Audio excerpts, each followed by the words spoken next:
This festive season has been a nightmare for the ANC as they suffered a crushing by-election defeat to the IFP. This is the final round of by-elections for 2025. So we just had our last round of by-elections for 2025, and two by-elections took place, specifically one in KZN where the ANC faced stiff competition from the IFP, and another in Mpumalanga. But in both of these results, the ANC will be pretty disappointed with how things turned out.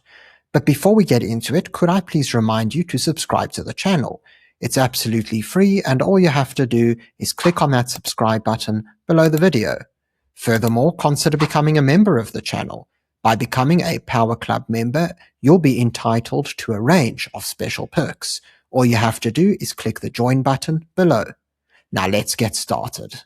So our first by-election took place in KZN, specifically Ward 17 in Umfolozi. The Umfolozi municipality has been a stronghold of the IFP for quite a few election cycles. However, the ANC has also been historically strong here and has actually won it in the past. So this was expected to be quite a tight contest between the IFP and the ANC. But what's really interesting is that the MK came out of pretty much nowhere in 2024 in order to become the biggest party here. So it really was a three-horse race.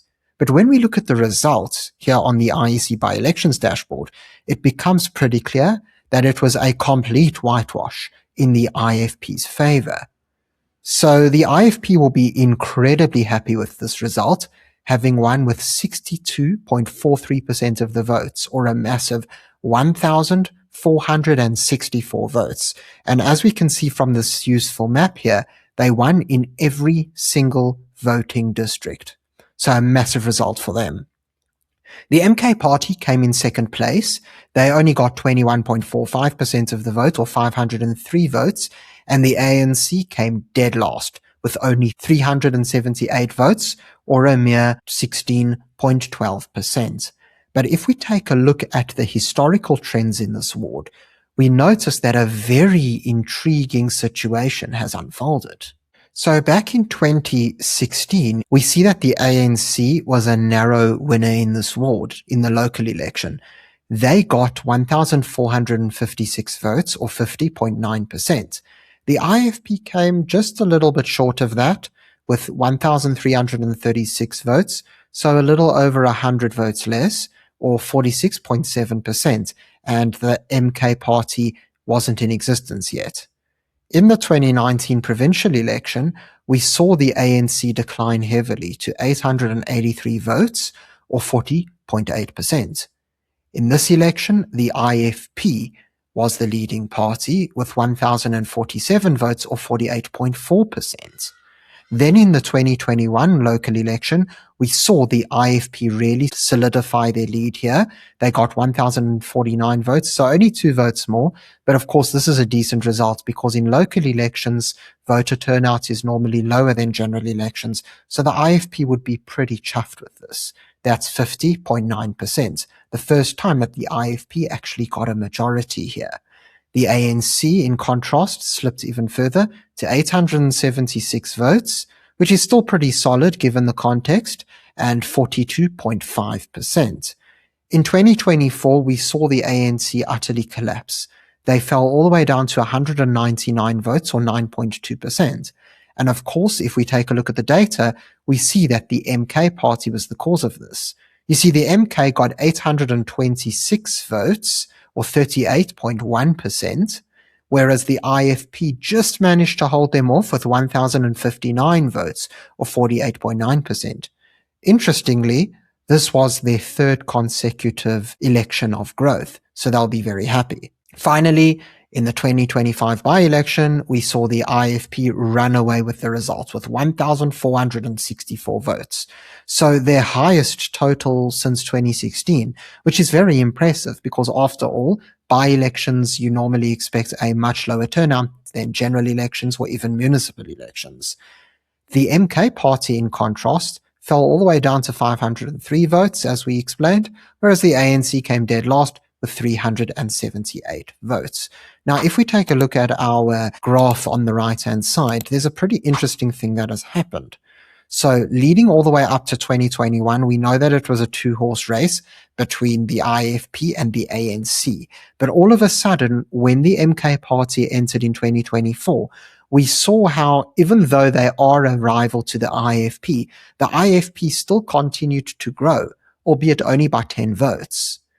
The ANC, however, completely collapsed. So it appears as if ANC voters were quite disillusioned, and rather than going to the IFP, they decided to give MK a shot. So maybe they were under the illusion that the MK was basically the ANC of Zuma, and it's really the ANC of Zuma which they want. But what was really interesting in this by-election is that the MK party fell, as they've fallen in a lot of areas in recent times, but those votes never went back to the ANC. Yes, the ANC improved marginally, but they're nowhere near their 2021 levels. They're less than half. If you take a look at these MK votes, you see that a little over 320 votes were lost. But if you look at the number of votes that the ANC gained, that's only about 179 votes. So the question is, what happened to the other votes? Well, it seems pretty simple. These voters, for the first time, seem to have decided to give the IFP a chance, who got their highest total to date. And so this is a really interesting pattern, because it seems that what's happening here in this KZN ward is that previous ANC voters drifted to the MK party, but now that the MK party is collapsing, they're not actually going back to the ANC, at least in big numbers. They actually seem to be split. Some of them might be heading back to the ANC. Others are actually giving the IFP a chance. And then, of course, there could be those who chose not to vote. So it's a very interesting situation, and one that the IFP will certainly be very happy about. The second by-election was in Mpumalanga. Now, there's not a lot to speak about here. This is a pretty solid ANC ward historically. The MK party did burst onto the scene in the 2024 election, but as we've seen, the MK buzz has worn off, and we can see that the ANC won this with 611 votes, or 53.88%. Now, previously, this was actually a ward held by an independent candidate. And it's understandable that now that the independent candidate is no longer in the running, voters had to find a new place to go to. And of course, in South African elections, being an independent is hard, because you don't have the same election machinery that a large party like the ANC with a big budget has. And so it's oftentimes difficult and actually impractical to be an independent candidate in South African politics. So yes, the ANC did win this ward, but they're still struggling to get voters to the polls. We see that quite a few are still gravitating towards the MK party, and the ANC just isn't getting momentum in any place where it's running. And so with this last election in mind, the trend for 2025 is pretty clear. The ANC is on an inevitable decline.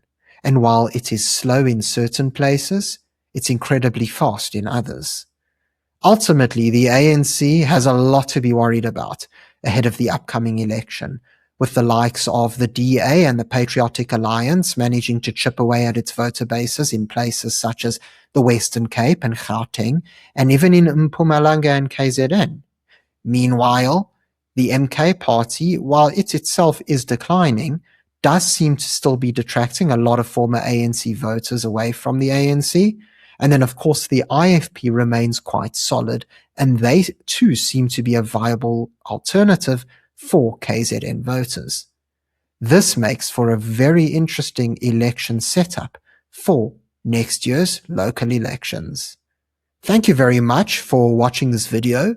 If you enjoyed it and found it informative, please remember to subscribe to the channel for more content. In addition, consider becoming a Power Club member simply by clicking the join button below. Until next time, I'm Matthew Cohen, and this is the Power Pod.